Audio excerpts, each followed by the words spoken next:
하나님의 크신 은혜와 평강이 오늘도 살아가는 삶의 자리마다 충만히 임하시기를 기원합니다. 기도하겠습니다. 하나님 아버지, 오늘도 맡겨주신 하루를 시작합니다. 먼저 하나님의 말씀과 기도로 일이 시작하게 하신 것을 감사합니다. 말씀을 담고 말씀을 좇아 말씀을 통해서 이루어져가는 귀한 인생으로 하루를 살게 하여 주옵소서. 감사드리며 예수님의 이름으로 기도하옵나이다. 아멘. 오늘 보실 하나님의 말씀은 마태복음 19장 23절로 30절입니다. 마태복음 19장 23절로 30절 말씀을 같이 읽겠습니다. 예수께서 제자들에게 이르시되 내가 진실로 너희에게 이르노니 부자는 천국에 들어가기가 어려우니라. 다시 너희에게 말하노니 낙타가 바늘귀로 들어가는 것이 부자가 하나님의 나라에 들어가는 것보다 쉬우니라 하시니 제자들이 듣고 몹시 놀라 이르되 그렇다면 누가 구원을 얻을 수 있으리이까? 예수께서 그들을 보시며 이르시되 사람으로는 할 수 없으나 하나님으로서는 다 하실 수 있느니라. 이에 베드로가 대답하여 이르되 보소서, 우리가 모든 것을 버리고 주를 따라 싸운데 그런즉 우리가 무엇을 얻으리이까? 예수께서 이르시되 내가 진실로 너에게 이르노니 세상이 새롭게 되어 인자가 자기 영광의 보좌에 앉을 때에 나를 따르는 너희도 12보좌에 앉아 이스라엘 12지파를 심판하리라. 또 내 이름을 위하여 집이나 형제나 자매나 부모나 자식이나 전토를 벌인 자마다 여러 배를 받고 또 영생을 상속하리라. 그러나 먼저 된 자로서 나중되고 나중된 자로서 먼저 될 자가 많으니라. 아멘. 오늘 본문의 배경을 살펴보려면 어제 살폈던 앞 내용 16절부터 22절 내용을 염두에 두고 오늘 본문을 다루어야 됩니다. 우리가 살폈던 16절로 22절은 재물이 많은 청년이 예수님께 나와서 영생에 관하여 했던 질문을 기록하고 있습니다. 선생님이여, 내가 무슨 선한 일을 하여야 영생을 얻으리이까? 라는 질문이었고요. 예수님께서 10계명에 해당하는 부분들을 제시하셨을 때 그는 지켰다 자신 있게 말씀드렸습니다. 그러자 예수님께서 네가 온전하고자 할 땐데 가서 내 소유를 팔아 가난한 자들에게 주고 그리고 와서 나를 좇으라 라고 말씀하셨을 때에 그 청년은 재물이 많으므로 이 말씀을 듣고 근심하며 갔다 라고 말씀하고 있음을 우리가 살필 수 있었습니다. 여러분, 어찌 보면 오늘 주님의 말씀 속에서 우리는 한결같이 흐르는 성경의 원리를 발견할 수 있어야 됩니다. 그것은 하나님을 사랑하는 것과 이웃을 사랑하는 것은 별개가 아니고 두 개가 아닌 하나라는 사실입니다. 하나님께서는 우리의 초월적 신앙을 잣대로 해서 판단하시는 것이 아니라 하나님과의 관계가 우리가 살아가는 삶의 자리에서 구체적으로 실천되어 드러나기를 소망하시는 것, 성경이 한결같이 하나님의 자녀들에게 요구하시는 부분입니다. 그런데 우리는 종종 이 지점에서 실패를 하는 거죠. 어찌 보면 하나님께서 내게 주신 계명을 지킴이 그저 하나님과의 관계 속에서 하지 말라는 것을 하지 않는 것 속에서 내 종교적 신앙의 의의를 드러내고자 하는 경우가 종종 우리에게 있다는 사실입니다. 여러분, 이것은 그저 시작점에 서 있는 것을 의미할 뿐입니다.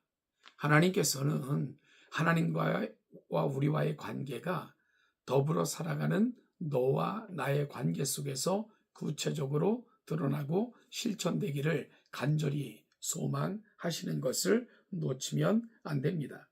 어찌 보면 16절에서 22절에서 만났던 바로 부자 청년은 이 지점의 한계에 머물러 있는 신앙인이었구나 하는 것을 알게 되는 것입니다. 여러분, 이런 신앙을 가지고는 전적인 주님의 요청과 하나님의 요구 앞에 이르기가 어렵습니다. 주님께서는 따라서 이것을 극단적으로 이러한 상태와 수준으로는 천국에 들어가기가 어렵다라고 말씀하고 계신 것입니다. 자, 여기서 우리가 이 천국에 들어간다 못 들어간다는 것은 재물이 많고 적음의 유무가 아니고 재물이라는 것을 잣대로 오늘 본문의 말씀을 진행하고 계신 거다. 이것이 본문을 이해하는 기준이어야 됩니다. 여러분, 이 청년은 예수님을 선한 선생이라고 부르면서 나와 가르침을 요청했습니다. 그렇다면 선한 선생의 가르침에 대하여 이 부자 청년은 어떻게 반응해야 될까요? 전적인 믿음을 갖고 행함과 순종으로 선한 선생의 가르침을 좇아야 되잖아요. 그런데 이 청년은 마음에 드는 것은 예스 했고 아멘 했지만 자신에게 있어서 자신의 생각과 다른 지점, 자신이 포기할 수 없는 지점에 가서는 과감하게 노하며 돌아설 수밖에 없었던 것, 부자 청년이 갖고 있었던 한계라는 것입니다.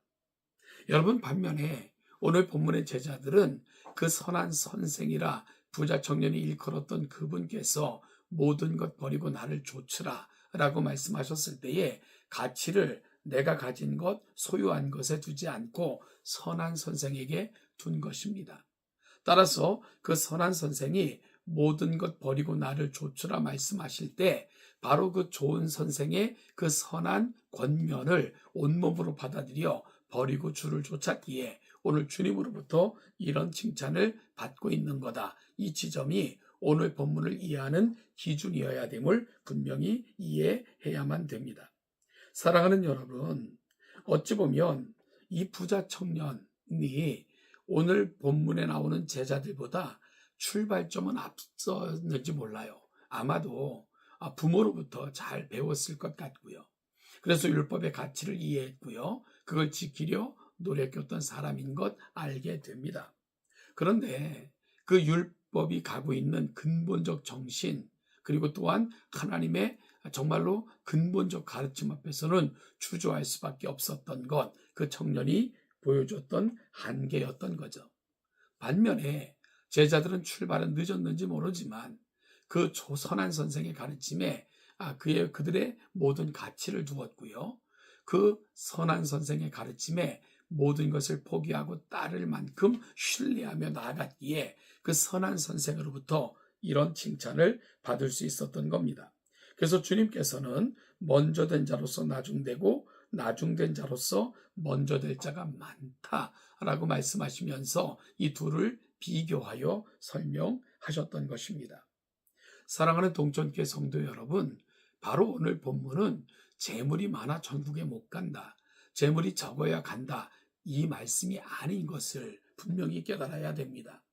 바로 물질이라는 잣대를 가지고 하나님의 말씀 앞에 누가 전적으로 순종하며 그 말씀의 가치를 얼마나 중히 여기고 살아가는가가 오늘 본문을 풀어내는 관점이어야 되는 것을 우리는 분명히 깨달을 수 있어야 되는 거죠. 여러분, 그 재물이 때로는 다른 모습으로 우리에게 찾아올 때가 종종 있습니다.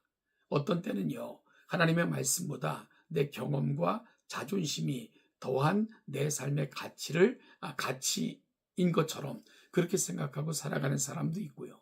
때로는 내가 소유한 것, 이룬 것들 때문에 주님을 따르는 일에, 주님께 전적으로 헌신하는 일에 주저하는 인생들도 종종 있습니다. 제2 부자 청년에게는 바로 재물이 하나님께 나아가는 길을 방해하는 바로 그런 걸림돌이었던 것입니다.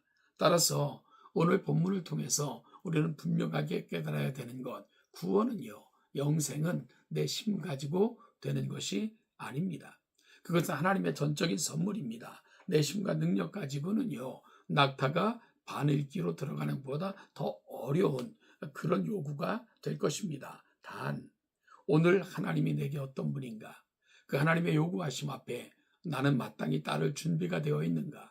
어떤 것이라 할지라도 가장 중하게 여기고 가장 선하게 여기는 그분의 가르침과 권면 앞에 나는 마땅히 순종할 준비가 되어 있는가? 이것이 바로 오늘 본문에서 재점검되길 원하는 제자도의 모습인 것을 깊이 기억하는 복된 이 아침이 되기를 간절히 소망합니다. 사랑하는 여러분, 부자 청년에게 재물처럼 오늘 하나님께 전적으로 맡기며 순종하지 못하게 만드는 나의 재물은 무엇입니까? 이 질문 앞에 다시 서서 오늘 나의 신앙을 점검하고 하나님의 말씀의 그 중함을 내 안에서 다시 확인받는 귀한 이 아침이 되시기를 주님의 이름으로 축복합니다. 오늘도 하나님의 은혜가 여러분의 삶의 자리마다 충만히 임하시기를 기원합니다.